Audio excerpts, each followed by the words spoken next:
Hi, this is Rich with the Rugged Homestead, and today I'd like to talk about pollarding trees, which would explain why my wild black cherry tree is in pieces behind me.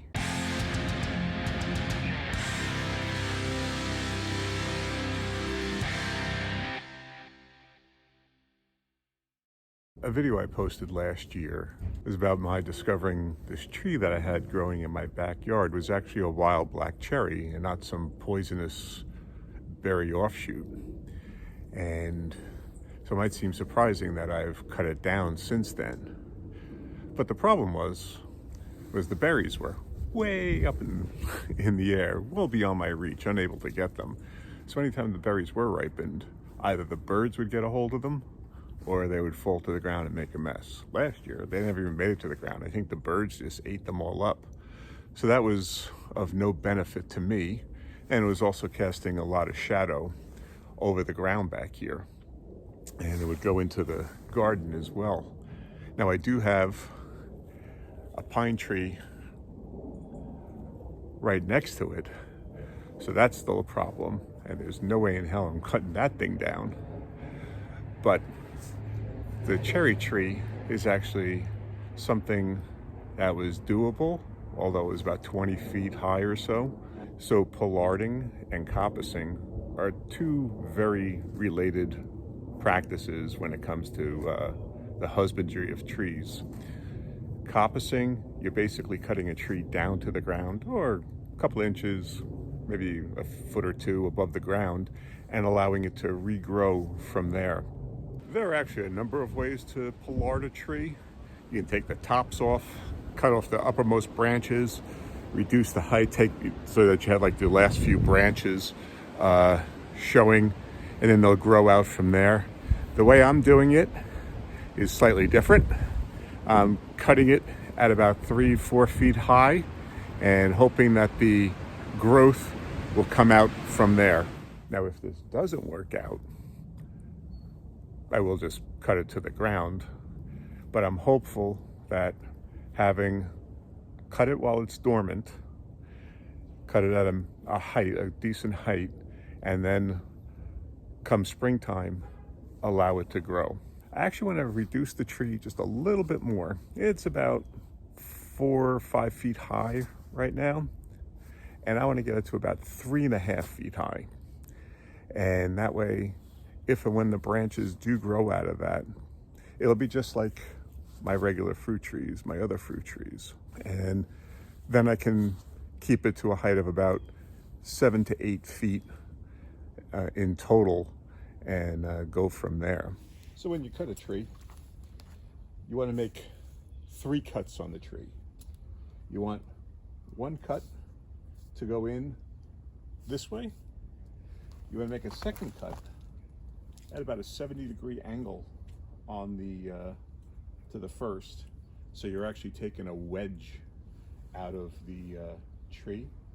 And then the 3rd cut, about 1 inch or 2 above the level of this cut, you come through the back, and then that will cause the tree to fall over in the direction that you want to go. And then before you go through on your final cut, you take a wedge, and you probably want to use a plastic wedge. They make them for this purpose. They're around about $5 or $6. You stick that in there, and that keeps the tree from falling back on the cut. And that was actually the problem I had when I cut the tree. Didn't use the wedge, and as I was starting to cut through, I heard the tree start to creak towards the back. So I had to drop my chainsaw, grab the tree, and kind of push it to the front. So I'm going to make my cuts, and I'll show you how it's done.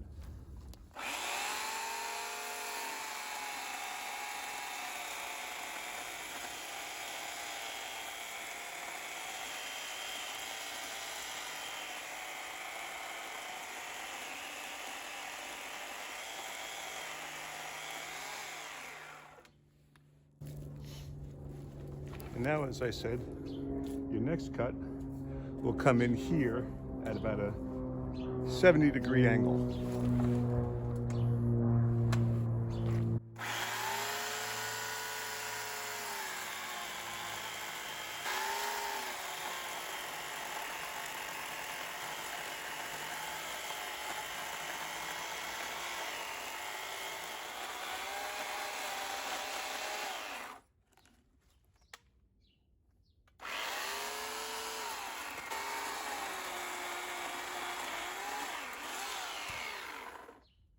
again, about an inch or two up from the base of this cut,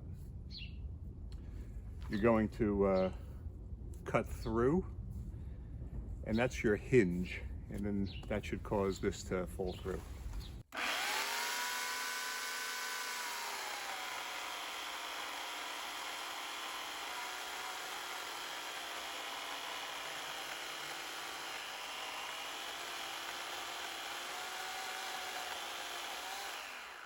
So you can see I'm almost there. So this is where you'd want to take a wedge and wedge it into that space. Obviously you'd have your saw in there, and that's why you'd want a plastic saw and not this metal one. I mean plastic wedge and not this metal one. So that way it'll keep it from rocking back onto the hinge point. So now I'll just continue the cut through, and this should just fall forward.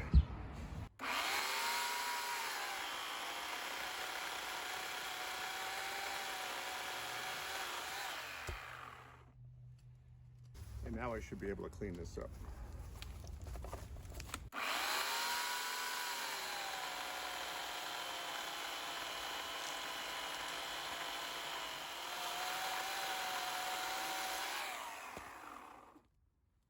And now the angle will allow the water to shed and won't stand on top. And it'll give better height for when the branches finally come out. The cutting of it should stimulate the cells in the trunk to start producing growth. Basically a broadleaf tree like this, its purpose is to reproduce. When you cut all those, when you cut that top off, you're basically telling the tree, or the tree is getting the idea that it needs to suddenly produce growth so that it can still reproduce. So it should send out a lot of shoots over the coming year. So when it comes out of dormancy, I'm hoping that it does spring to life and start sending out growth from various places.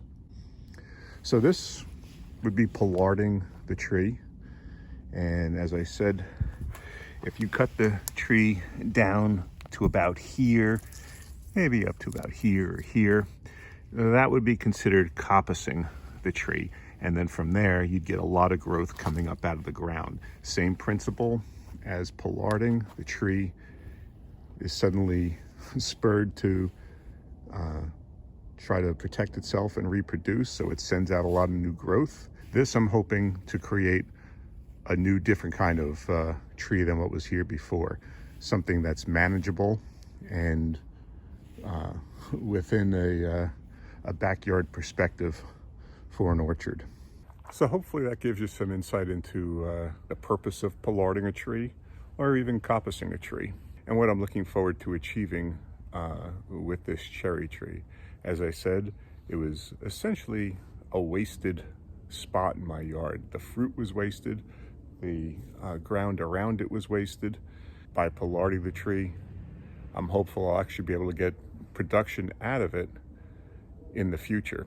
Now, the black cherries, the wild black cherries, they're not like the ones you buy in the store. They're tiny, and they have and the seed in the center, the pit in the center, takes up most of the space. But if I'm able to harvest a lot of them, separate the pits from the juice, the berry, and everything else, and use it, and that way it's not a wasted tree or the space around it.